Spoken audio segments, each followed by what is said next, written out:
Gracias a Halloween y al Día de Muertos, durante todo octubre vemos las calles, las tiendas y a las personas vestidos de monstruos, fantasmas o demonios. Es una época donde se vale soñar con seres de ultratumba que caminan entre nosotros por un rato, con la idea de que la vida mundana y lo supernatural conviven en armonía. Y hasta parece una invitación a que enfrentemos y nos convirtamos en nuestros más grandes miedos y ansiedades.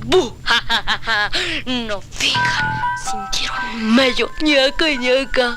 De hecho, para muchísimos filósofos e historiadores, ese es realmente el verdadero significado de los monstruos. Marie-Louise von Franz decía que los cuentos de hadas y los monstruos eran la expresión más simple de un inconsciente colectivo y sus procesos psicológicos. Jeffrey Jerome dice que los monstruos son la personificación de un momento en el tiempo, en la cultura y en una sociedad determinada. Los monstruos son, en realidad, una muestra de cómo todos nosotros, como seres humanos, usamos la imaginación y la fantasía para lidiar con las realidades sociales y económicas de un momento específico. Tratar de aprender un poquito sobre la vida y algo sobre nosotros mismos es la razón por la que contamos historias en primer lugar. Pero como le ha pasado a los monstruos, todos estos símbolos cambian, mutan y a veces se mueren. En los 80, por ejemplo, Freddy Krueger y Jason en Viernes 13 nos enseñaban que los hippies y el sexo antes del matrimonio eran malvados. Hoy nos reímos de Freddy en cada oportunidad que tenemos. Es una imitación del departamento legal de un personaje de terror de los 80 con espadas miniatura en sus dedos en vez de cuchillos. Soy el espantoso Perry. Pueden correr más, no esconderse. Por eso creo que a veces se nos olvida el verdadero significado de contar historias, especialmente en un lugar como México, en donde nuestra cultura pop está diseñada para ignorar todos estos problemas y ansiedades que nos aquejan, o bien lo representan de una manera súper cruda, enseñándonos cómo es nuestra triste realidad y dejando de lado todos los elementos de ficción que tal vez nos pudieron haber ayudado a entender mejor las cosas en primer lugar y sin la necesidad de ver un documental súper triste y súper fuerte que te deja deprimido durante 7 días. Pero pues realmente la falta de películas de ciencia ficción, de fantasía o de terror en el cine mexicano creo que es una muestra de que nosotros no tenemos tiempo para andar contando alegorías y metáforas sobre nuestros miedos y nuestras preocupaciones.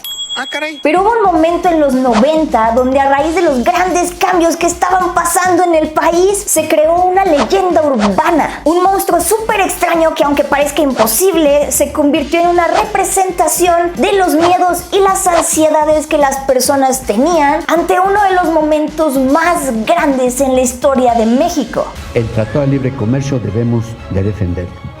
Hablemos hoy del chupacabras.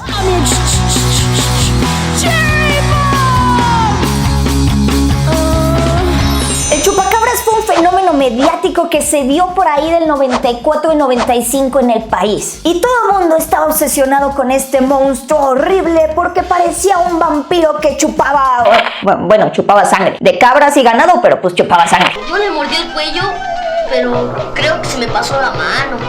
Y por obsesión con todo el mundo, me refiero a que los noticieros, periódicos e incluso revistas de la época tocaban el tema como si fuera algo serio, como si de verdad hubiera una epidemia de muertes creada por un monstruo que atacaba zonas rurales del país. Todo esto, desde luego, son síntomas de la llamada fiebre del chupacabras o la chupacabras manía. Actualmente existe un consenso de que el chupacabras en realidad fue creado como una cortina de humo para que el presidente Carlos Salinas de Gortari escondiera todos los debacles económicos que se estaban avecinando poco a poco. Y esta teoría de conspiración nació porque la idea del chupacabras como lo conocíamos vino realmente unos cuantos meses después de que se firmara el Tratado de Libre Comercio.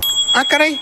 Eso sí me interesa, ¿eh? Uno de los documentos más importantes en la historia de México. Hoy hacemos ya realidad la nueva grandeza mexicana. ¡Ay, ajá!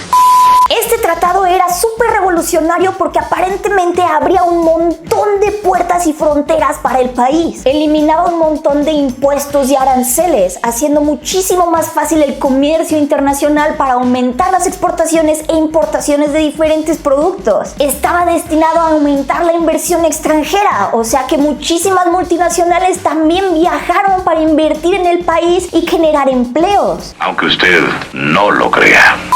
Pero lo más importante es que este tratado incluía a México en el modelo económico más nuevo y flamante que Estados Unidos estaba empujando, el neoliberalismo. Si ustedes han sido de los pocos y extraños casos que no han tenido por qué estar escuchando diario a López Obrador decir que todos los problemas de México son provocados por el neoliberalismo, pues la verdad es que yo los envidio muchísimo. Pero si son como yo, que les gusta siempre estar enojados en redes sociales, entonces deben estar cansados de escuchar una y otra vez: neoliberalismo, neoliberal, neoliberal, neoliberal, neoliberal, neoliberal. ¡Perdón, señor presidente! Pero, ¿qué es exactamente el neoliberalismo del que tanto se queja López Obrador? Bueno, la verdad es que este concepto es sumamente difícil de explicar, porque de cierta manera engloba la filosofía del capitalismo, y el capitalismo ha cambiado muchísimo a través de los años, por lo tanto no podríamos hablar de un solo modelo neoliberal. ¡No tan rápido, tecnócrata neoliberal!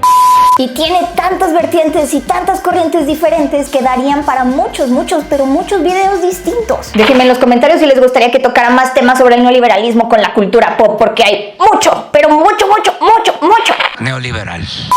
Básicamente, el neoliberalismo es una corriente política y filosófica encaminada a defender la idea de la libre economía. O sea, esta visión del mundo defiende a capa y espada la idea de que la economía debe regularse sola, de que no deben haber ningún tipo de trabas para el comercio. Básicamente, ellos están a favor de eliminar cualquier barrera que se interponga en medio de los dineros y la industria, incluyendo al estúpido Estado que quiere regular la economía con cosas estúpidas como los impuestos y la seguridad social. Para ellos es muy fácil. Tienen lo que quieren, gastan sin tener que estar contando el dinero y también vestidos sin carro. Estas ideas las super empujaron gente como Ronald Reagan y Margaret Thatcher, quienes creían que dejar que la economía corriera libre y sin preocupaciones era la única forma de salvaguardar el mundo civilizado como lo conocemos. Bajaron los impuestos a grandes empresarios, lucharon incansablemente contra los sindicatos, y para los 90 había una nueva economía, una basada en la tecnología, el cambio y las comunicaciones. Aparentemente, estos nuevos tratados comerciales eran los primeros pasos a un futuro increíble y luminoso, en donde las empresas y la información ya no tenían fronteras. Y México tenía que ser parte de este mundo globalizado, costara lo que costara. ¿A qué costo? Todo lo perdí.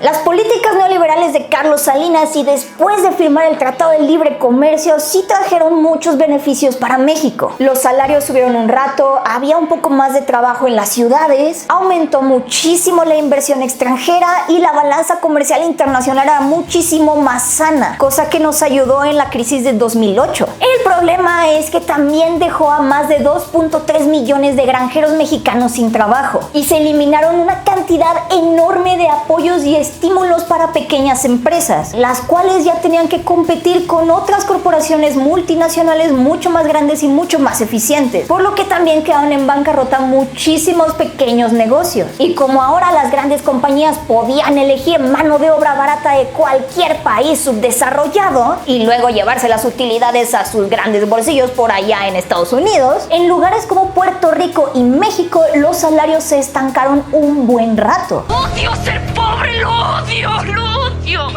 Era como si de repente hubiera llegado una gran ola de crecimiento y progreso económico y tecnológico del que todo el mundo estaba súper feliz. Pero al mismo tiempo, del otro lado de la balanza, había un montón de personas que no estaban viendo para nada este progreso. Al contrario, cada vez se sentían más y más precarizados. Y estas personas sabían que estaba sucediendo algo mal, pero no sabían exactamente qué. Y realmente los efectos de todas estas políticas neoliberales que pasaron en los 90 las estamos apenas viendo aquí y ahora, en donde el rico es cada vez más rico, el pobre es cada vez más pobre. Jeff Bezos aumenta su fortuna en Amazon en medio de una pandemia, mientras un montón de personas están muriendo de hambre. Y al mismo tiempo hay nuevas aplicaciones que están encargadas de contratar personas pobres que se quedaron sin trabajo para que ayuden a sacar a otras personas pobres que se quedaron sin trabajo y no pueden pagar su renta. Estamos viviendo en una canción de Panteón Rococó. La carencia, arriba los salarios, abajo lo que gano en esta empresa no me alcanza para tragar. Y en medio de todo este caos, por ahí del 94 nació el chupacabras. Si nació en el 94, ¿el chupacabras es millennial o centennial? ¡Es chupacabras! ¿Eso es todo? Algo que no nos dicen mucho es que el chupacabras fue un fenómeno 100% latino y chicano. Mire, desde Puerto Rico, luego pasó a Estados Unidos y ahora aquí en México. Así es, Javier. El chupacabras se originó en Puerto Rico y muy pronto la leyenda cruzó el mar para llegar a los inmigrantes que estaban en la frontera con Estados Unidos y eventualmente llegó aquí a México. Algunos dicen que es una historia fantasiosa, pero yo lo vi. Lo vi. Y en cada lugar tenía un significado completamente diferente, pero siempre relacionado con las experiencias latinas dentro de este nuevo mundo globalizado. Por ejemplo, en Estados Unidos, uno de los grandes efectos que tuvo el Tratado de Libre Comercio y las políticas neoliberales fue una crisis de inmigración ilegal de parte de México y países de Latinoamérica a las fronteras estadounidenses. La crisis migratoria fue tan fuerte en esa época que estados como California, Alabama y Arizona lanzaron propuestas completamente nuevas para limitar y prohibir tanto la entrada como la creación de derechos para estas personas inmigrantes ilegales. Y el chupacabras fue un chivo expiatorio perfecto para seguir alimentando esta narrativa antimigrante. ¡La migra! ¡Viene la migra! No va migra. No va migra.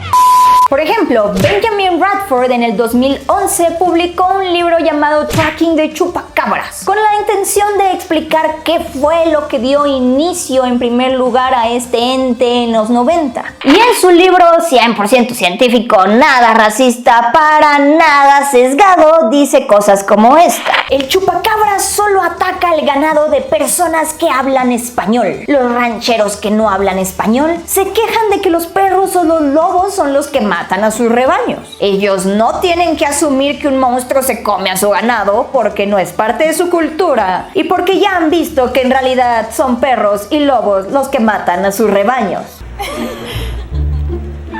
Para este hombre, el chupacabras era una creación de un grupo de personas poco civilizado, que no sabían ni podían adaptarse a la cultura y las realidades de Estados Unidos. Y por eso tenían que crear a un monstruo tan primitivo como ellos para justificar sus carencias. Mexicanos. ¿Mexicanos? ¡Cavernícolas! ¡Atrás! Son como animales.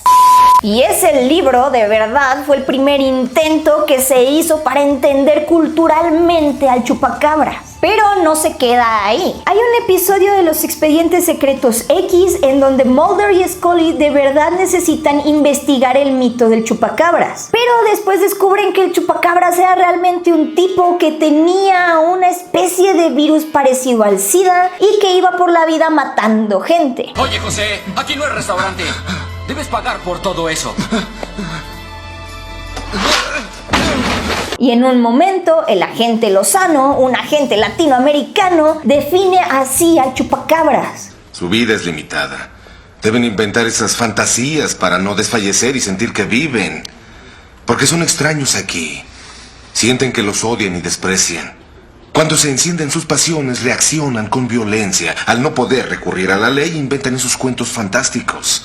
Llámelo como usted quiera. Durante todo el episodio los diálogos están llenos, pero llenos de condescendencia en contra de los inmigrantes. Y la historia de este cuate que se denominaba el chupacabras y que iba matando gente, se siente como un cuento de prevención que nos muestra el peligro de los inmigrantes ilegales. Señor, ellos tienen la capacidad de ser invisibles.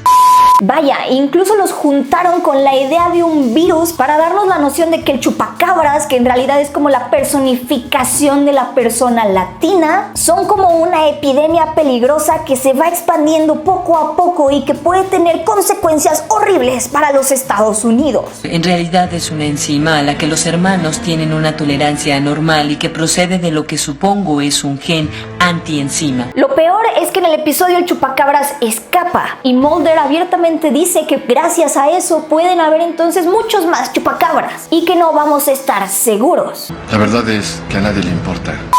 Al menos hasta que el chupacabras se regrese a México, porque al final del episodio Mulder escucha un rumor de que el chupacabras ya cruzó la frontera de Estados Unidos y ya está en territorio mexicano, y entonces Mulder está como, bueno, gracias por avisarme, entonces ya estoy más seguro aquí. El chupacabras para los Estados Unidos se convirtió en un símbolo de lo que pensaban en esa época sobre los migrantes. Se convirtió en un símbolo de una grave amenaza, de algo que estaba invadiendo el país, un peligro salvaje, crudo y cruel que está encaminado nada más a chupar la vida y la inocencia del pueblo americano.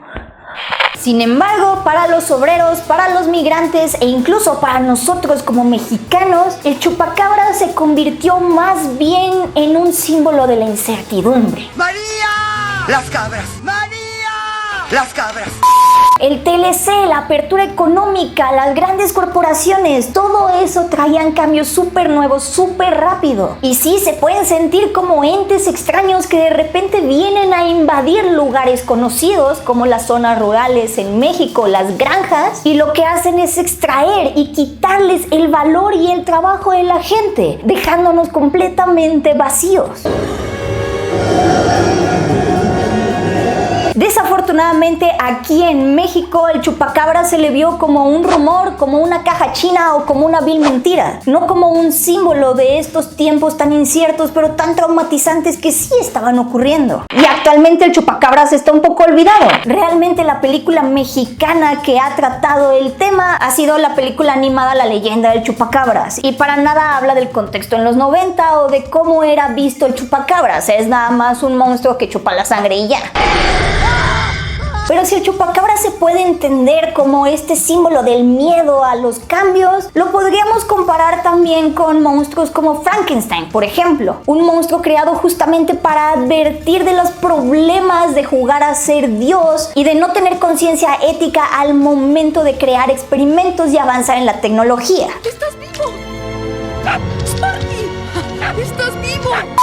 O yo creo que en realidad el chupacabras puede ser como nuestro Godzilla, una metáfora que captura el trauma de los eventos de una época histórica bien determinada. Porque incluso ahora que nosotros como mexicanos ya olvidamos al chupacabras por completo y lo consideramos como un mito abstracto, ya está teniendo nuevos significados. Hoy son las cabras y gallinas. Mañana podríamos ser nosotros. Voy a matar a esa bestia. Por ejemplo, Rudolfo Anaya sacó hace poco un libro llamado The Curse of Chupacabras, que es básicamente un cuento donde nos dicen que el chupacabras ronda todavía las calles de las grandes ciudades. Solo que ahora el chupacabras es visto como un monstruo que avisa sobre los peligros, la violencia y las consecuencias del narcotráfico, y cómo esa violencia afecta terriblemente a las comunidades rurales, tanto en la frontera de México como los chicanos en Estados Unidos. Se lo dije, estos hombres inventan historias. Es lo que los salva de la demencia por estar aquí afuera, en la esquina de la calle, todo el día esperando trabajo. Con el chupacabras tenemos el potencial de hacer una franquicia de películas de terror que eventualmente se conviertan en películas de comedia o horror, donde el chupacabras se vuelve medio bueno para así hacer spin-offs de comedias románticas donde nuestro querido monstruo encuentra el amor prohibido con una loba o algo así. Y entonces tendríamos películas como El hijo del chupacabras, aniquilación total. Y todas y cada una de esas películas serían geniales, porque el chupacabras nos recordaría justamente los inicios de un momento histórico en México. Un momento al que todo el mundo le tiene rencor y por el cual nosotros consideramos que Carlos Salinas ha sido como el peor personaje en la historia de México, el peor presidente, quien está atrás del poder y todas esas cosas. El chupacabras es una muestra de cómo la mitología, los cuentos nos ayudan a darle sentido a la vida, y cómo manteniéndolos vivos nos ayuda a seguir entendiendo la historia que vivimos y por la cual estamos sufriendo ciertas consecuencias y ciertos beneficios actualmente, los cuales no podemos entender del todo porque aprender historia en México es muy difícil. ¿Qué yo estoy viendo ahí que está el papel? Nosotros necesitamos a los monstruos para darle sentido y significado a un montón de problemáticas, a un montón de eventos en nuestra historia y en nuestra vida como colectivo social. Y ver al chupacabras como una metáfora de justamente problemas súper recientes, pero súper importantes que no entendemos del todo aún 30 años después de que ocurrieron, nos hace ver el potencial que tiene la cultura mexicana para crear otro tipo de historias. Y cómo de verdad, pero de verdad necesitamos nuevas películas con nuevos géneros que incluyan a más personajes como el chupacabras para que nosotros empecemos a tener nuevas alegorías, nuevas metáforas y empecemos a entender mejor el mundo. Y yo de verdad necesito esa película del hijo de chupacabras. El hijo del chupacabras, aniquilación total. Pero bueno, muchísimas gracias por ver mi video. ¿A ustedes qué les parece la onda del chupacabras? ¿Qué les parecen estos significados? ¿Creen que debería regresar a la cultura pop? Yo creo que debería regresar a la cultura pop con muchísima fuerza. Déjenme sus comentarios y ya saben, si les gusta mi contenido, pues denle like, pónganle la campanita, suscríbanse al canal. Eso de verdad a mí me ayuda mucho y lo aprecio demasiado. No se olviden de checar los videos que hacemos quincenalmente y semanalmente con Dan. Y no se olviden de escuchar nuestro podcast donde nerdamos de un montón de cosas distintas. Yo soy Beca Salas, me encuentran en todos lados como Beca Salas y si el chupacabras no viene por mí en la noche, nos vemos la próxima.